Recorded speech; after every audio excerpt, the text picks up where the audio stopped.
And so everyone, the final episode of season 2 of The Mandalorian dropped on Disney Plus a couple of weeks ago, and a couple of weeks ago I did my review of The Mandalorian season 1, and I really want now to just get my review of season 2 as fast as I could. And so what I'm going to do for this review is that I'm going to talk about every episode in order and give my thoughts on the whole season as I go along. So as you all know, I really loved the first season. I thought it was absolutely amazing and was probably my favorite thing Disney had ever done with Star Wars. There was so much about it that was amazing, and I was really excited to see what they were going to do with season 2. And thankfully they more than delivered with it, because season 2, in my opinion, is even better than the first one. Almost everything in it is so exciting, and I had a blast with it from start to finish. And I remember I was excited every time a new episode would be dropping, because there was a new episode every Friday at 8 o'clock where I am, and so it was really exciting to wake up to a new episode that would be coming out on Disney Plus, and it was just really cool to be following the whole series from start to finish. And so, yeah, let's get started with the review, starting with episode 1. The first episode is about Mando and still with Baby Yoda, and he's trying to find a Jedi, because at the end of the last season, the other Mandalorian told him to. So Mando is going from place to place, trying to find more and more information about any Jedi that might be out there somewhere. And in the first episode, he's led to Tatooine, where he encounters someone wearing Boba Fett armor. He wants the armor because he believes it can only be worn by a true Mandalorian. And so he and the man make a deal that if Mando may help him get rid of him big quiet riding creature that destroying the town, he'll give him back the armor. And from there we get an awesome action scene where Mando teamed up with him along with some sand people and the people of the town to try to kill it, and it's a really awesome action scene. I thought the ending of it in particular was really cool, with Mando having to let him get eaten with it with a bandsaw with bombs attached to it, and then it makes it explode inside him. And this whole part was really awesome because Jon Favreau was the one who directed this episode too. The fact that another Marvel director, who was also the creator of the whole show, was the one who directed it, just made me really excited, and he did a really good job with the first episode. He's also the person who wrote the entire series, aside from one episode. He's the person who wrote the whole season, aside from the last episode, from one episode in particular in this season, and he also wrote almost all of season 1 as well. I thought he did a fantastic job with the action in this episode, and the ending was really exciting, and where the guy who was like a marshal and all that actually gave Mando the armor, and then he flying away with Baby Yoda. We see Boba Fett in the background looking at him because she wants his armor back. And I'm not gonna lie, that part was really cool. And when I first saw it, I didn't know who it was until sometime later when I saw some people talking about it. I just didn't recognize his face at all. The second episode was directed by Peyton Reed, as in the director of the two Ant-Man movies. movie. But yeah, it's always awesome to be seeing a Marvel director working it with Star Wars all under the knee. It's just really awesome to me. Anyway, this was probably my least favorite episode of the season because there really isn't anything of much interest in it, at least compared to the rest of the season, because there really isn't much interest in it. Anyway, this is about Mando being an actor for some alien fraud alien in exchange for giving him information about any Jedi. The rest of the episode is about them trying to get this alien to a planet while under attack by some people in the rebellion. They then crash into some ice planet and Mando then had to fix the ship until they get attacked by some until they get attacked by some white spider thing. It's partly pretty cool with Mando and the alien just jumping around and just trying to shoot a bunch of the spiders, and that was pretty cool. And yeah, it kind of dragged a little bit because after a while, it just wasn't all getting better anymore. But it was cool when we saw the alien fraud just kind of shooting a bunch of them as well with Mando and all that. And it was cool when the guys from the rebellion showed up and just killed all the spider things for them. That was pretty cool. Overall, it's pretty good episode, but probably the lowest of the season in my opinion. Plus, I don't think we need to talk about Baby Yoda eating all of the fraud eggs thing because yeah, that was just pretty funny. The next episode, on the other hand, is by far one of the absolute best episodes of the entire show, and it was directed by Bryce Dallas Howard. Mando gets the fraud alien to her planet along with her egg, and she gets some information and just on a boat that then some people on it betray him and then he saved by other Mandalorian. One of them being Bo-Katan. As soon as she showed up, I lost my mind. As soon as I saw her armor, I was wondering if it was actually gonna be her, and it was. I got so excited when she showed up because she's a character from the Clone Wars and Rebels, and it was really, really exciting for me to see her. I honestly couldn't believe it. I assumed maybe some characters from the Clone Wars and Rebels might show up, but I wasn't really sure, and Bo-Katan in particular, I never would have imagined would have been one to show up, but the fact that she actually did just made it even more exciting, especially since Bo-Katan as a character is one that I already really, really like. Anyway, she agreed to give Mando some information about a Jedi if he helped her with a job that they're trying to do. We also learned that she's looking for the dark saber, which Moff Gideon had, as we see him at the end of the last season with it. Anyway, they do the job, and Bo-Katan tells Mando that if he takes Baby Yoda to some planet, there he'll find a soldier. And then soon as she said that, like I said, but with Jesse and Bo-Katan, as soon as Bo-Katan mentioned the soldier, I lost my mind even more because they finally confirmed that we were finally gonna be seeing a soldier in live action, and I could not have been more excited.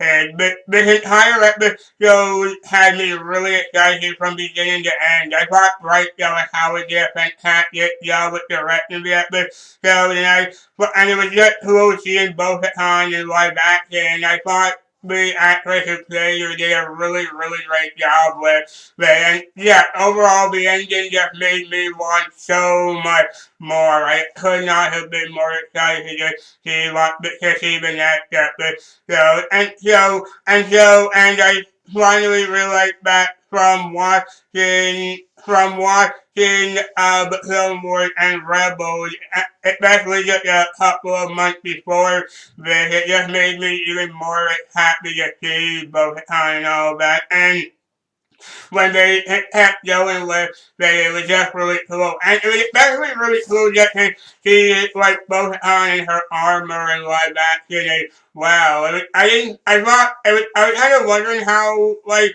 if they ever like whenever they try to do things like in the anime in the animated Star Wars and live action, I'm curious to know how it would turn out. And thankfully they did the armor really well, and they got the actresses face to look really much like both on. Wow, and like I just said, the ending just had me so giddy for what was gonna happen next. The next episode was directed by Carl Weber, who's also a person who played Reed Harda in the show. I love him as the character, and he did a great job with this episode too. This is about Mando going up to meet Cara Dune and Reed to help fix his ship, and they do, but in exchange, he also helped them infiltrate an Imperial base, and they eventually end up destroying it. And this episode was pretty fun. It's pretty cool with the action as well, because the three of them are having to shoot their way through this place and going through Stormtroopers. And it was cool when we got to see a funny scene with Baby Yoda having to stay in a little duo place, and then he comes back later on having taken one of the students' food, and that was pretty funny. And it was really cool just going through the episode with them learning that Moff Gideon was still alive because of what happened in the last season, and also the fact that they were just going around, and they even found that Ricardo was actually had an assistant who was the very first guy we saw Mando capture in the first season, like the first case we ever see him work on. And that was pretty cool to see him again. And yeah, really, it was just, but and really, I just think Carl Weber did a cool job with just the action scenes in the episode, especially like the final chase episode with the whole like tank and speeders with and all that. That was pretty cool. The next episode was directed and written by Jay Filoni, who I've actually been hearing about a lot recently with him being a huge work here in Star Wars, being the person who created the show Star Wars Rebels and is one of the main producers of the show and so on. And I was really excited to see this episode, and it's 100% my favorite episode in the entire show. Like, we finally get to see Ahsoka in live action. Like I said, I know I already mentioned just how excited I was just from Bo-Katan saying her name and all that, but actually just seeing her for the first time in live action, I honestly can't describe how excited I was. She's in the first, and it means she's even in the very first minute of the episode, and it's awesome. She's going through some guys in a forest calling out a woman running a village to free her people really terribly, and then she disappeared. And that part was pretty cool, but then Mando shows up in the village, and the woman has him try to kill Ahsoka, and so he goes out to find her, and gets an odd, and we get a really cool encounter with both Ahsoka and Mando just fighting each other until like he gets her to calm down, and they just have kind of had a talk together. And we then see a scene with Ahsoka and Baby Yoda talk into each other in their heads through the forest. And we even finally find out Baby Yoda's name. It's Grogu. And that was really surprising to me when I heard it. It does sound really cool. Also, and also, not just me, but a lot of people have already made the joke that Grogu the name itself does sound a lot like Joe too. So that was really cool. And plus it was just awesome to finally hear wrote his name said in real life, and it was definitely one of the highlights of the show, and it's so adorable. Like the last episode that they're doing for this. Anyway, Ahsoka then began to train, then began to show Mando a bit of Rose's powers with the Force until she said she won't train him because she's worried about his feelings bringing him to the dark side like it did Anakin. And she even talked about it that. And so it was really, and so yeah, not only was it cool to see Ahsoka showing Mando Rose's ability, but it was also just cool to see her hear her reference in the show as well, because I don't think we've had that many connections to the movies in terms of just how this show connects to the overall like story of Star Wars. But in this instance, it was really cool to just hear her reference Anakin like that. Plus, it was just cool to hear Anakin being referenced in the show at all. Anyway, so Mando and her then team up to go up against the woman of the village and her soldiers, and they win, and the soldier reveals that he's actually still looking for Thrawn. That was an even bigger shock to me, because with Ahsoka, I sort of already knew she was going to be in this season because a lot of people have been talking about it for a while, but when she mentioned Thrawn, I didn't expect that at all, and I couldn't believe it. And this has led a lot of people, including myself, into speculating that maybe she's still looking for Ezra after what happened at the end of Rebels. So the possibility of that happening and seeing both Thrawn and Ezra in live action makes me really excited as well. And as a person who recently finished watching Star Wars Rebels, it just made me really excited to see more. And so the episode ends with Ahsoka telling Mando to take Rose to some planet where he might be able to reach out with the Force and talk to other Jedi. And we even see Mando taking a spear made out of Beskar, which is what his armor is made out of, that can basically block anything like blasters or lightsaber blows. And so it was really cool when he got that, because he now has like a physical weapon that he can use for like sword fights or lightsaber fights and all that. But so yeah, really overall this episode was absolutely incredible. Gotten a having finally getting a live action version of Ahsoka in live action is expectations meet, but Dave Filoni himself did a fantastic job with directing this episode, and there was just so much amazing cinematography and imagery in the episode as well, and he did a great job, and really, and not just him, but I thought Rosario Dawson did an amazing job as Ahsoka, having made it being maybe my favorite Star Wars character, and having her finally be in live action, I thought she did a great job, and just seeing Ahsoka in live action really like just a dream come true for me. The next episode was directed by Robert Rodriguez, and it was pretty cool. Mando takes Rosu to the planet that Ahsoka told them about, and Rosu begins to use the Force to contact the Jedi, but then Boba Fett arrives to get his armor from him, but then Moff Gideon arrives with his stormtroopers, so Mando and Boba, along with some woman with Boba, have to team up to defeat them. They do, and Boba manages to get his armor,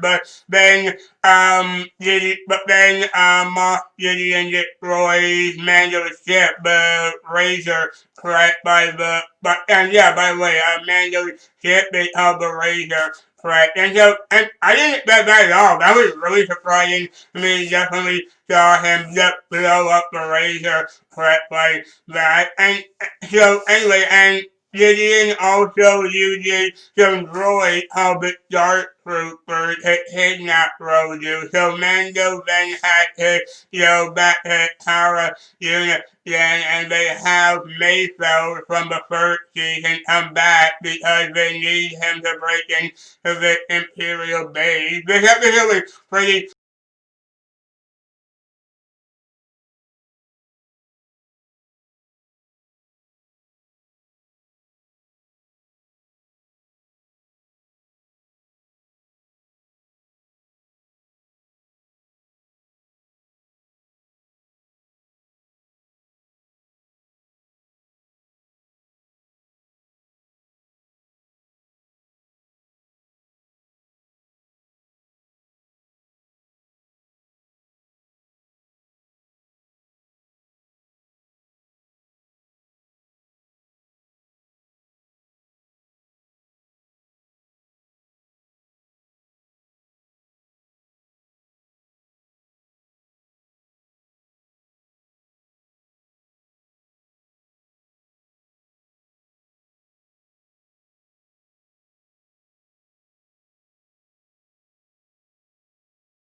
off Gideon's ship and they make a plan with a doctor from Gideon's crew and they use an Imperial ship to board it. We even see Mando go up against one of the Dark Troopers and it's pretty brutal. Like when he gets caught around and he take any face smacked into the wall like that. But then he kind of sends all the Dark Troopers out into space. I was thinking about watching that part that if that was the end of them, then that was a pretty underwhelming use of them considering how much they were being built up. But then they return later on. But before that, we get an amazing fight scene with Mando going up against Gideon, who has the dark saber, and Mando is using that dark spear that he got at the end of episode 5. And it was just a really fight scene between the two of them. I was really hoping we would eventually see a fight scene between the two of them, and this season gave us that. But and at the end, Mando does defeat him, and Mando, yeah, he does defeat Gideon, and which means that he's now able to wield the dark saber, which both Han won his, and is the reason she came in on the mission, and is the only way, and the only way for her to get it is to defeat Mando in some way. But also, I wanted to say, it was really, really awesome to see Mando with the dark saber. Just seeing him walk into the room with Moff Gideon and Roju in his arm and the dark saber in his hand, that image was awesome. I was hoping they would do that, and they did, and it was so cool. Anyway, Anyway, Mando tries to dispose of the dark saber, but Gideon tells him about how he can unless he wins it from him. And that kind of went unresolved for the rest of the episode because the Dark Troopers return after Mando sends them into space, and as they're all getting ready to fight them, and X-Wing shows up with someone inside. This part was giving me goosebumps all over because we see that it's a Jedi because they have a lightsaber and they begin to just slice through the Dark Troopers and the whole time. I was wondering who it was gonna be. I had a few ideas, like it could either be Luke or Ezra or Cal Kestis from Star Wars Jedi Fallen Order, but then it revealed to be Luke, and I was so excited when it was happening. I just couldn't believe that, and it cool to see him. I will admit the CGI on him does look a little weird, but there were moments where the CG was very noticeable, and it was kind of distracting just seeing his face like that. But it's still an awesome scene, just seeing Mando and Luke talk, and then seeing that he's planning to train Roju is really cool. So we see Mando saying goodbye to Roju, and then he even takes off his helmet for him. I'm not gonna, yeah, okay, yeah, honestly, guys, I'm not gonna lie. This